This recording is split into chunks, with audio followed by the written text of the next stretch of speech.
One important thing is stay physically active. We know from several studies now that if we have high levels of physical activity throughout our life, we mitigate our risk for the disease.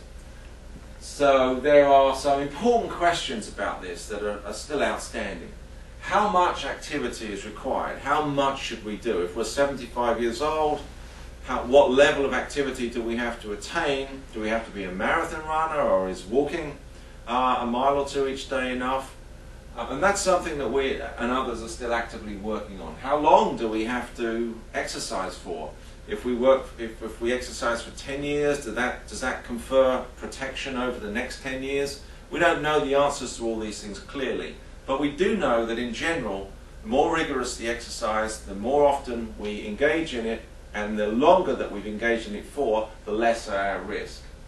And then finally, what type of activity? Is weightlifting as good as rowing, as good as running? We don't know quite the answer to that yet. There is an assumption in the field that aerobic activity is better than strength training, but to be honest, we simply don't yet have those answers.